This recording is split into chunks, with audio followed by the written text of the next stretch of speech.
Assalamualaikum dan salam kemanusiaan.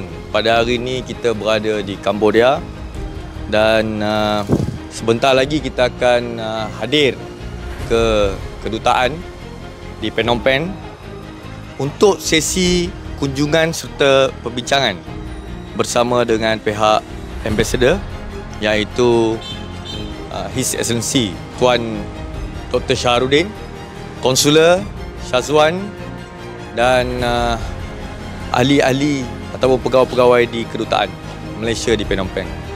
Tujuan kami hadir pada hari ini adalah untuk membincangkan tentang isu-isu pemandangan manusia yang makin berluasa di Cambodia. Pada ketika ini, kes di Myanmar dan Golden Triangle Laos telah kurang, tetapi ianya meningkat di negara ini, iaitu Cambodia. Dengan itu, bincangan pada hari ini lebih kepada keutamaan bagi membendung kes especially human trafficking di Cambodia.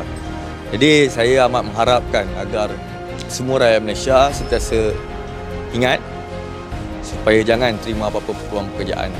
Kalau di Cambodia ni banyak yang offer kerja konon-kononnya online kasino dan sebagainya, tapi bila kamu sampai, kamu bukan kerja online kasino, tak ada gaji 2-3 ribu USD. Yang ada adalah penyiksaan dan juga kekerasan, pemerasan sepanjang kamu berada di kompaun scammer.